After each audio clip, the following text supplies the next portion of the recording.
Welcome to On Map, On Mission. My name is Scott Rodgers, and today I'm sitting with Daren Neely, and we're going to have a set of conversations focused on church hurt. That sounds so fun.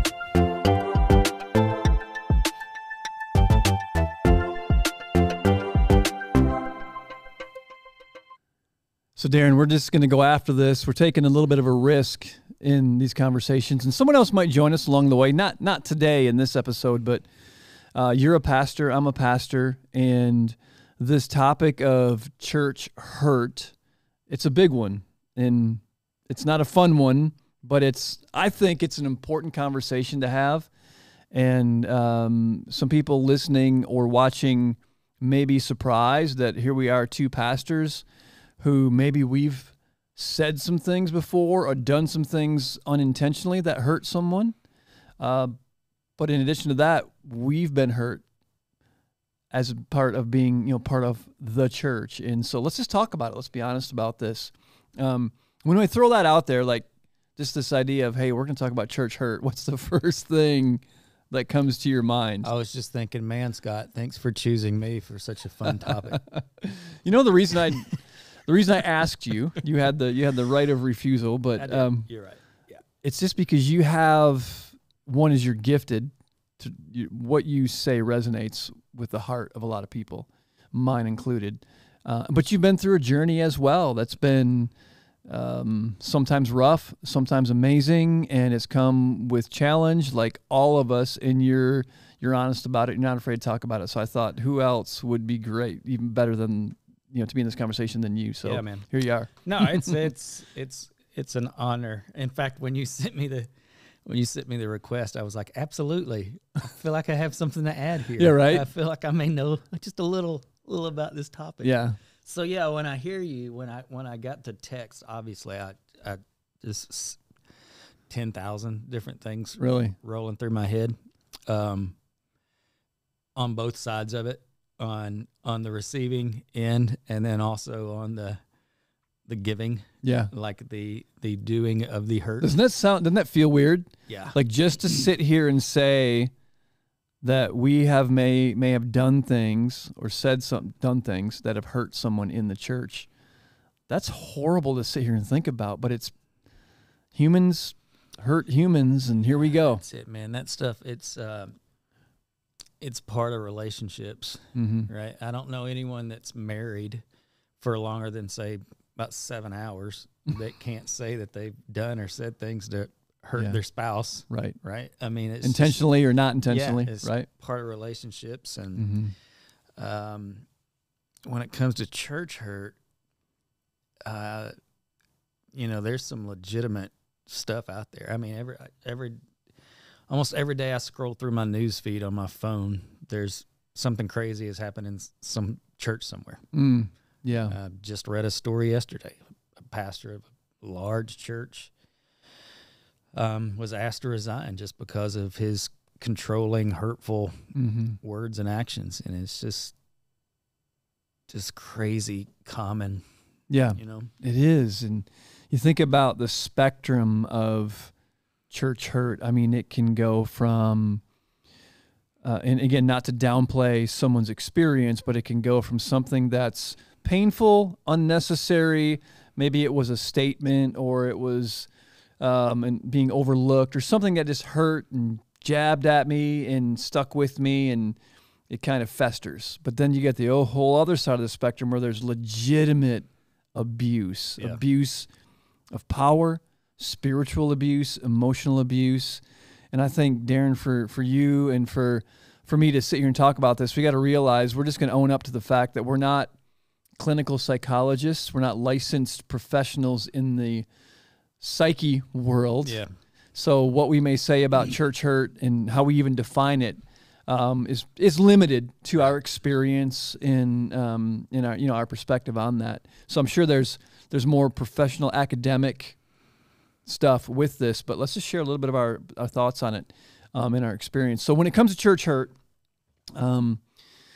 what are some of the ways people have been hurt via the church and we'll get to, is it an institution or is it a person? We'll get to that. Right. But what are some ways that church hurt has happened in your observation of other people, maybe yourself as well? I think a big one that I've seen and for sure probably perpetuated through the years is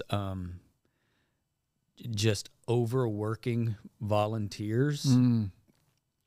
We get them in the door and then we just run them into the ground. Without church can be a machine, can it? In that sense, I had a guy. I went to a training one time, and he said we're the worst about finding a volunteer to teach kids, and we put them in a room, we throw the curriculum at them, and we lock the door from the outside. And they never have an exit ramp, or we shame them anytime they are wanting to catch their breath. I think I've definitely been guilty of that, man. Because once I find somebody that's great, and then they may want to head a different direction or take a break, I've just found myself shaming them into sticking around, and I can't fathom what that has done to folks through the years, to where because it's at that point, I think, right, where you start to go, hold up here, they're using me just to get something done. Yep. What can you get from me? And like I'm free help. Yeah, I'm free help. That triggers a memory for me. I remember I was serving in a ministry as a volunteer, and it was a ministry. Well, I don't need to get into details because you never know who's listening. I don't want to throw anyone under the bus. Yeah, of the 8 people listening, one of those might be linked to that. Yeah. But that was happening. This gentleman who was leading this thing, when people who were volunteering were no longer volunteering, I would see it happen in church, and when he would see them, he would shame them. Hey, I haven't seen you around in a while. Yeah, that's it right there, man. Do you still love Jesus? Because people are still hurting and in need, and what happened to you? Just kind of, and it was in a posture and a tone that was shaming, and I always felt bad. I'm like, that's horrible. And even that can trigger some hurt, right? In people. What's maybe some other ways that not to get so morbid, because we're going to try to get to a hope-filled conversation in a moment, but what are some other ways that this stuff happens? Yeah, I think a biggie, most churches, especially I feel like the larger churches over the last 20 years have made a pretty significant shift in what church looks like.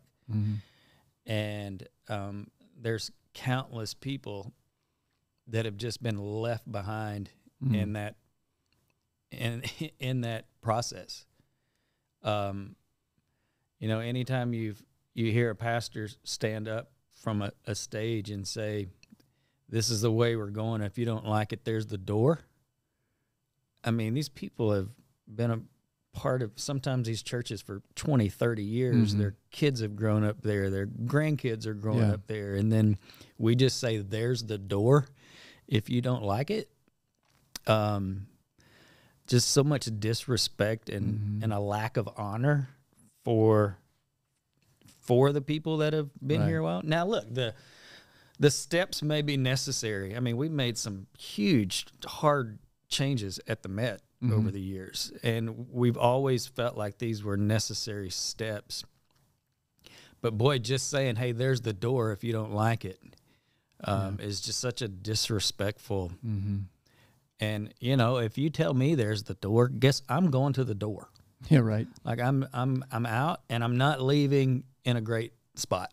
Right. I'm not leaving cherishing my time that I spent at church. Yeah. I'm gonna go find me some other place, and that hopefully won't do that to me. I've always had this desire and personal goal that I strive for, though I don't always meet it. I'll just be honest with you. Like looking back historically, and let's take you for instance. So that for me is, man, if Daren hangs out with me for 5 years or 5 months, whatever it is, my hope is that wherever he goes from here, he's a better man, he's a healthier man, he's a happier man, he's more equipped to make a difference in the world. And sometimes when things like this happen in church hurt, people go away broken, even more than they already are, unhappy, wounded, and someone else has to be used by God to help them find healing. And to your point, it's a big deal. What I've learned is that if we're gonna bring about change, because some things do need to change or evolve, and every organization to stay moving forward has to continue to pivot and stay fresh. But if we do that completely in a transactional way and totally forget about the relational side, I think that does bring church hurt. But if we invest heavily in the relationship and love people well through it, realizing that change means while we're pursuing something new, maybe pursuing something better, we're also walking away from something that was, which means we're losing something. And when we lose something, we grieve its loss. Yeah. Yeah. And if we don't acknowledge the grief and give room for the grief in a compassionate, loving setting of relationship, that church hurt can get pretty strong and can run pretty deep. Because it's personal for people. Yeah. Right? I mean, because church is a personal thing. Yeah, and it's many levels. It's part of your identity. For better or for worse. For better or for worse. Yeah, it's part of who you are. And when you watch you get married in the church and you have your first kids in the church, and you watch your kids grow up in the church, and then they get married in the church, just to be kind of brushed aside, man, can just be really tough. Yeah. And then that filters down, right? It's not just the person who's been in the church for 30 years, but it's everyone they're connected to, right? There's just this carnage. Sure. From family to friends to, all of these people that are connected, it affects them as well, man. And I think about our senior adults, how difficult it must be to feel like you've got to up and go find a new church. I mean, my parents went through this. They were a part of a church forever and ever and ever. And some stuff went down, and they were like, well, we can't stay here anymore. And so then they're in their early 70s church shopping. What in the world, man? It was just such a crazy deal to watch them go through that. Then you have the other end of the spectrum where I certainly don't know every church in the world. I probably know about 50 churches, maybe 100 if you were really to press me that I know something about, and I know some people that are part of it. So in the abnormal, uncommon place of abuse, but it happens. And it happens more than anybody would want it to happen. Happening once is more than anybody wants. But with abuse of power, spiritual abuse, manipulation, maybe even sexual abuse, we've heard of those stories. That's some church hurt that will take Jesus to heal. Yep. What's some of your story, Daren? And like, how has this topic been real for you in your walk with just being hurt from being part? Not maybe it's the church's fault. Maybe it was a person's fault. Maybe you're partly involved in that. Like I am. Like I always have a little piece of the pie of responsibility that's mine that I've got to own in some of my story. But what's some of that with you? Yeah, it started actually when I was in high school. We had a student pastor that I just thought was just the best thing ever. We called him Angry Dave because he would always get real mad on trips at us. But not because he was an angry preacher guy. No, it was just he'd get so mad at us on trips. He'd lose it, and we thought it was awesome. Like every time we could make him lose his mind, we had succeeded. Was this high school or high school? Yeah. Okay.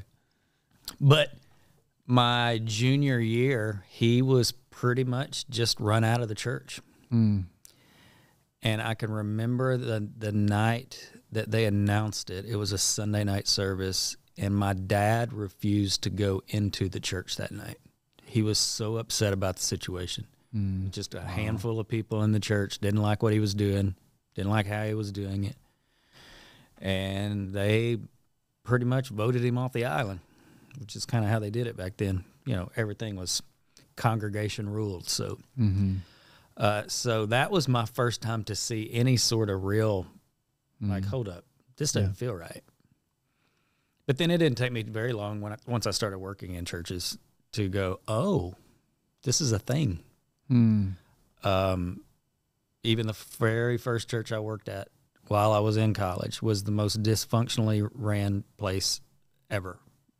I mean, the lead staff guys they all hated each other. No, we're not going to edit any of this, so just no, that's fine. I think they know.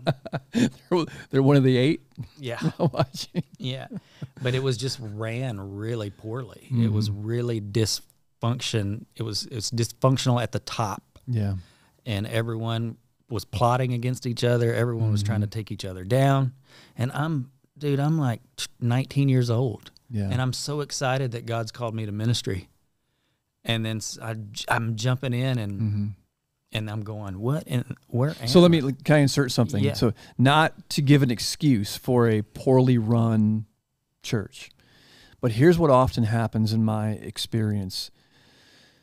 We have an experience with Jesus, and he begins transforming our lives, and we can't imagine wasting time by not being a part of this and bringing him to other people. So typically goes to, well, I want to be a part of the church, the local church. I want to lead in the church. I want to start a church. I want to help the church grow and reach people and all that missional living stuff. And what happens, at least in my observation, is you get these people who most of them start with a good heart, wanting to really make a difference, to do well, to help people, but they have no idea how to run an organization. They don't necessarily know what leadership looks like. They don't know what structure looks like, what HR things should all these professional things that help organizations to be healthy. They're just like, I love Jesus and let's go. And the broken side of humanity and the ignorant side of humanity collide, and we get these very environments that you're talking about. Yeah, and the irony of the whole situation, Scott, he was probably a CEO of a major corporation, right? is years later. So then there was some hurt at a church we were at for about 10 years. As we were leaving, there were just things said, like rumors, just crazy stuff that was and I just didn't even know where this stuff was coming from. But we were going to go plant our own church, and because I had all the answers. I was the guy you just described. We were going to. And this is in Arkansas? Yeah, this is in Little Rock. We were going to take over the entire world. Yeah. It was just going to happen. Sure. I was convinced. Long story short, over about 3 years, we grew it from 200 to 60. Good growth. Wasn't exactly the direction we thought the growth was going to come from, but at the end, we had. How'd you start with 200? Dude, we launched really big. Yeah. We were a hype machine at the jump. And we launched on Easter, which if you're starting a church, Easter's a good day because a lot of people will go to church on Easter if you're starting. If you want to be really depressed the next Sunday. Yeah, well, we kept it up around 200, man, for a minute. And then it just, as the normalcy just continued. My lack of leadership and probably emotional IQ at the time just was so detrimental to the church. And so over about, I think it was a 3-week period, 4 of our original 5 couples that planted this thing, that stopped going to their churches and gave their money, gave their time, moved their kids from a healthy, growing kids youth ministry to a room, is basically what we had for kids. Major sacrifices. And 4 of those 5 came and sat down with me and said, hey, we're done here. We can't, we can't follow you anymore. So on the hurting end, I did some real damage. And it was out of ignorance. I wasn't one of these guys you hear about or listen to podcasts about that's, just real controlling and demanding. And I don't lead like that. I don't really live like that. But I didn't know how to lead people, and I didn't know how to. I even feel like relationally, even though these were our friends, I wasn't necessarily really concerned about these people. It was way more about we gotta make this thing happen. Yeah. And my desire to make the thing happen superseded my desire to disciple anyone, because that wasn't happening. And it left a trail, man. How did okay, so I don't want to exclude anybody from the conversation right now, but I'll just kind of have leadership talk here, okay? How did vision become the most important thing in the church? Like, what I mean by that is, how did vision become elevated over people? How did vision become elevated over loving people? Yeah. But and vision's important. Yep.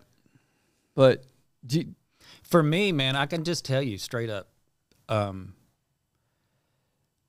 Like, if you don't like the vision, you're out. Oh, well, okay, but my problem, Scott, people aren't disposable. I think my issue was I was more concerned about the end product than I was about the people. Mm-hmm. And what I was taking in at the time, I mean, this was mid-late 2000s. And it was probably the peak of the big names and the new names coming up and these big churches blowing up and all of this hype everywhere. And we would go to the conferences and I would church growth strategies, read the magazines, and man, it was all about up and to the right. Yep, success. And it looked so amazing, and it was so appealing to me. And I convinced myself that I'm one of those guys. Like, I was convinced I'm one of these guys. I'm the next one of these guys. Mm-hmm. And that became my goal. I mean, to look back on it now, I go, holy moly. Like, how did anyone even agree to do this with me in the first place? Like, surely they saw this. Like, surely I wasn't hiding it. I couldn't have been hiding it. And so the people part of it was, I don't even know if it was secondary. It may have been on down the list somewhere. Yeah. And there's no pride or ego or anything like that. That's all it was. That's all it was. It was so much of it.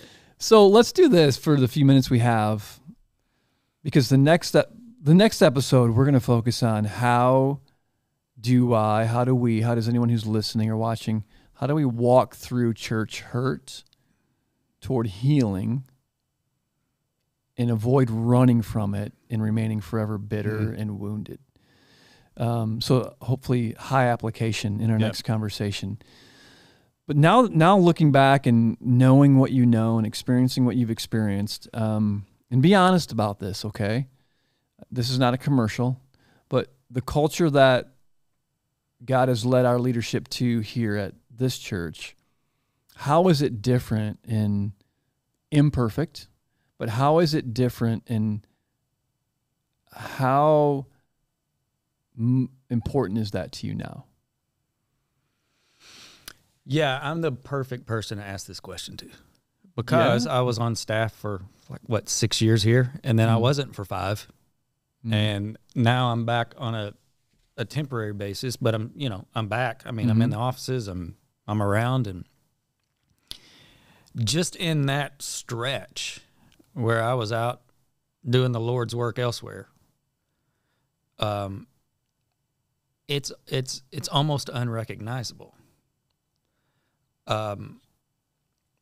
And I remember the day, man. You invited me up here like in November to come dress up as Santa Claus, and we were going to shoot some videos. Oh, yeah. You remember that day? We did. We did some good reels. Yep.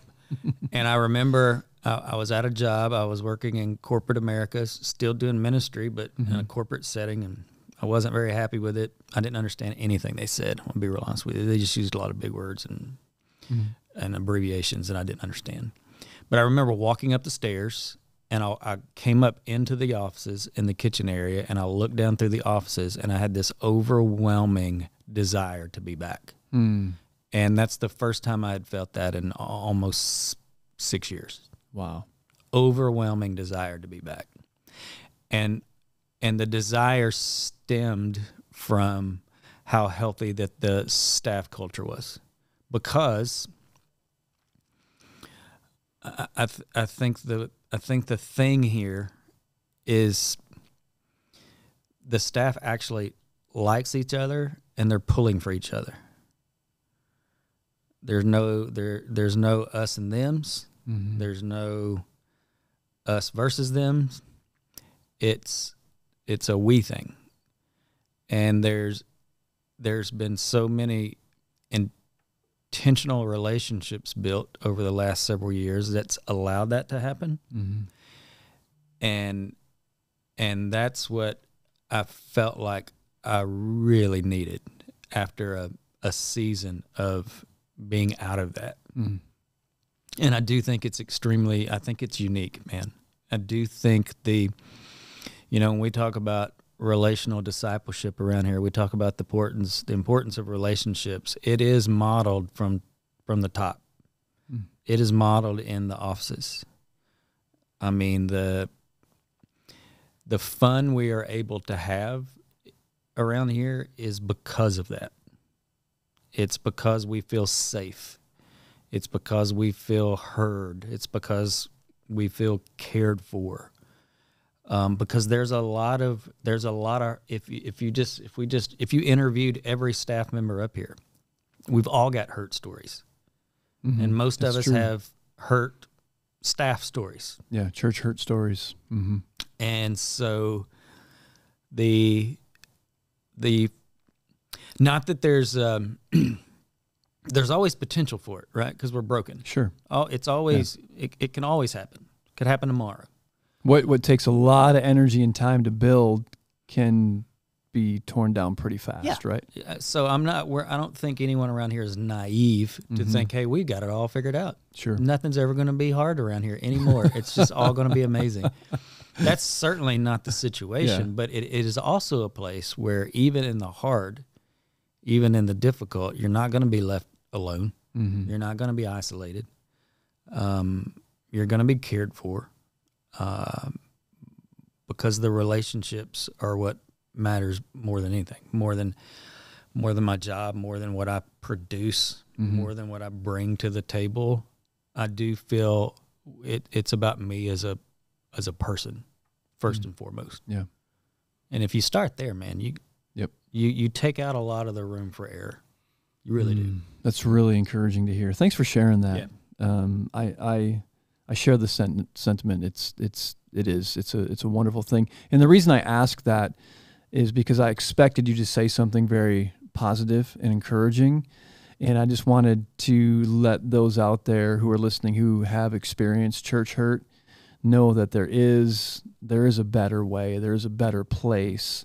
I'm not talking about go to a different church. I'm just saying there's a better place in life than this constant woundedness happening and people getting hurt in their faith community. Yeah. And so let's do this. Let's wrap this episode up, and we're going to talk in the next conversation.